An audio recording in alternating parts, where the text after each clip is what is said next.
नदी किनारे एक गांव था। एक नाविक नाव से गांव वालों को पार ले जाता और वहां से वापस लाता था।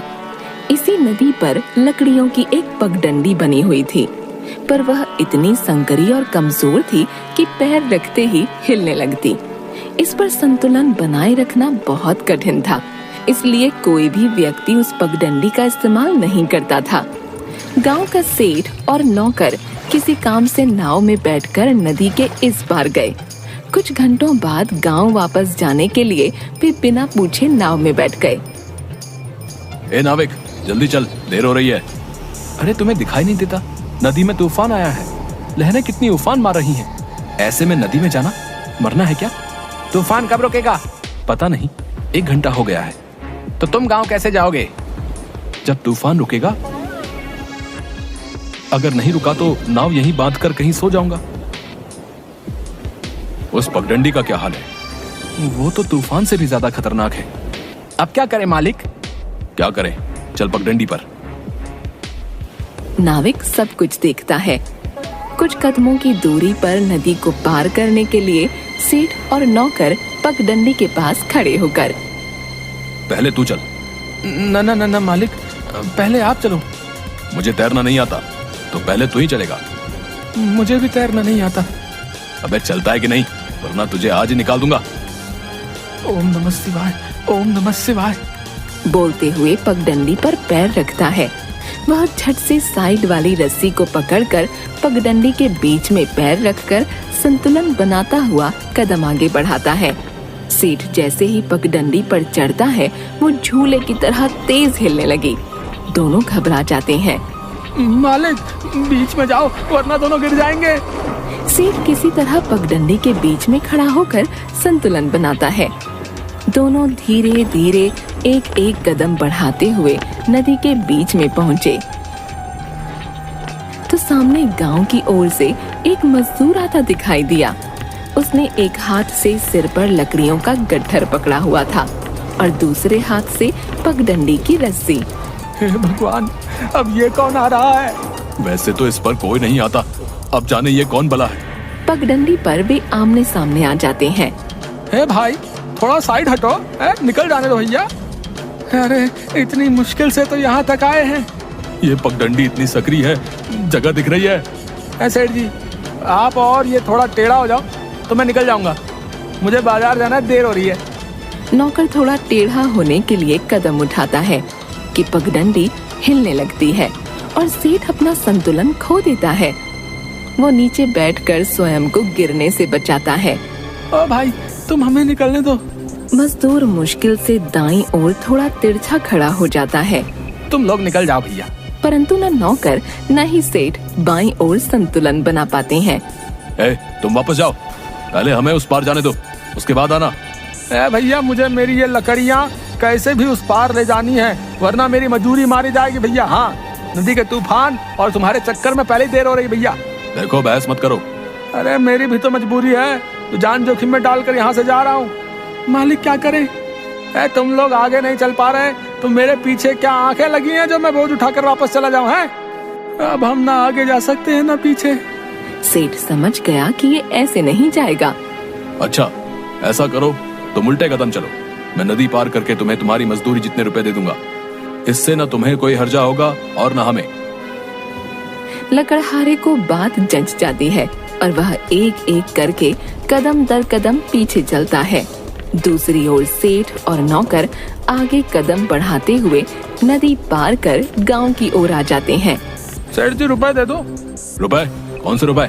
आप ही ने तो कहा था कि अगर मैं पीछे हटा तो। अरे चल चल, रुपए का पेड़ पर लगते हैं। सेठ, ये गलत है। सही गलत मुझे मत सिखा, नहीं मेरा समय बर्बाद कर।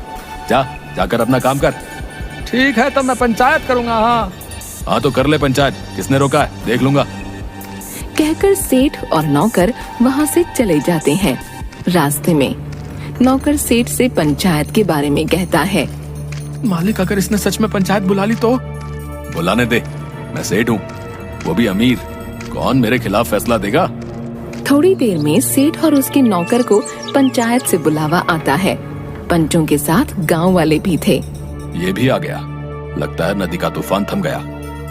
हाँ भाई, सेठ, ये मजदूर कह रहा है कि तुमने इसे नदी की पगडंडी से उल्टे पांव वापस जाने के लिए रुपए देने का वादा किया था, पर दिए नहीं है।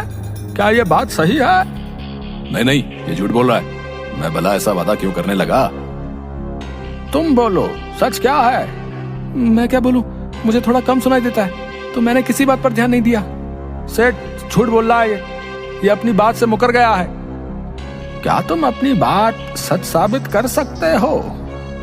हाँ, ये नाविक भी वही था, इससे पूछ लो। सरपंच जी, मैं वही था। आज नदी में तूफान आने के कारण दूसरी ओर रुका हुआ था। मैंने मजदूर को पगडंडी से वापस लौटते हुए और सेठ को चिल्लाते हुए देखा था। ये नाविक इसके साथ मिला हुआ है। इन दोनों ने मिलकर मेरे खिलाफ पंचायत बुलाई है। मजदूर कुछ क्षण चुप रहता है। तुम्हें कुछ और कहना है? आज पगडंडी पर कौन कौन गया है? उसके आसपास भी कोई नहीं जाता। आज भी केवल तुम ही लोग गए हो। पंचो, आप मेरे साथ चलो, मैं अपनी बात साबित करके दिखाता हूँ। मजदूर सभी को नदी किनारे ले जाता है। वहाँ पगडंडी से थोड़ी दूरी पर वे रुक जाते हैं। पंचो, आप मेरी, सेठ और उसके नौकर की चप्पलें लेकर पगडंडी के किनारे रेत पर बने पैरों के निशान को नापिए। एक आदमी तीनों की चप्पलें लेकर निशानों पर रखता है। ये तुम तीनों के पैरों के निशान हैं। अब आप दूसरी ओर चलिए। पंचो, ये ऐसे ही समय बर्बाद कर रहा है। इसे अपनी बात रखने दो। सब नाव में बैठकर दूसरी ओर जाते हैं। एक आदमी पगडंडी के पास पड़ी रेत पर पड़े निशानों को चप्पलों से नाप कर कहता है। यहाँ तो केवल सेठ और उसके नौकर के पैरों के ही निशान हैं, इस मजदूर के नहीं। हाँ, क्योंकि मैं इस ओर पहुँचा ही नहीं। सेठ के कहने पर आधी पगडंडी से ही वापस चला गया। तो सीधी सी बात है, कोई जान जोखिम में डालकर आधे रास्ते से वापस क्यों जाएगा? तुमने कुछ तो कहा होगा इससे। झूठ बोलने से या मुकरने से कोई फायदा नहीं। अब इसे इसके रुपए दे दो। मैं कोई रुपए नहीं दूंगा और न ही इस पंचायत का फैसला मानूंगा। कर लो तुम्हें जो करना है। सेठ, सोच समझ कर बोलो, शायद तुम्हें पंचायत की ताकत पता नहीं है। सेठ उनकी बातें अनसुनी करके नौकर के साथ वहाँ से चला जाता है। 3-4 दिन तक सेठ का काम ठप पड़ा रहा। उसने सामान बाहर खुले में रखा देखा तो गुस्से में नौकर से पूछा, बारिश का मौसम है? अब तक सामान गोदाम में क्यों नहीं रखवाया? मजदूर नहीं आए। नहीं आएगा क्या मतलब? पैसे नहीं लेते? अगर बारिश आई और सामान खराब हो गया तो? मालिक, मैं क्या करूं? कोई मजदूर काम करने को तैयार नहीं। पंचायत ने मना किया होगा। सेठ को फिर किसी काम से नदी के उस पार जाना था। वह जैसे ही नाविक के पास गया, उसने मुंह फेर लिया। क्या हुआ? 2 गुना किराया दूंगा, चल। ना, पंचायत का हुक्म है। अच्छा, तो ये सब पंचायत का किया धरा है। पीछे से मजदूर सिर पर एक गट्ठर लिए आता है और चुपचाप नाव में बैठकर चला जाता है। सेठ दोनों को जाते देखता रह जाता है। सेठ यहाँ वहाँ देखता है और पगडंडी की ओर बढ़ जाता है। वह पगडंडी पर कदम रखता है तो वह जोर जोर से हिलने लगती है। साइड की रस्सी पकड़कर मुश्किल से संतुलन बनाकर वह आगे बढ़ता है। अचानक पगडंडी बीच में से टूट गई और सेठ नदी में गिर गया। डूबते हुए सेठ को देखकर मजदूर लकड़ियां छोड़कर नाव में से कूद गया और तैरते हुए सेठ के पास जाकर उसे संभाला। पीछे से नाविक भी नाव लेकर आ गया। दोनों ने सेठ को नाव में बिठाकर किनारे पहुंचाया। इसके बाद सेठ ने पंचायत में सबसे माफी मांगी। पंचो, मुझे माफ कर दो। मैं पंचायत की ताकत समझ गया हूँ। सेठ, तुम धन के लालच में अंधे हो चले थे। जिसके साथ तुमने छल किया, आज उसी ने तुम्हारी जान बचाई। भाई, मुझे माफ कर दो।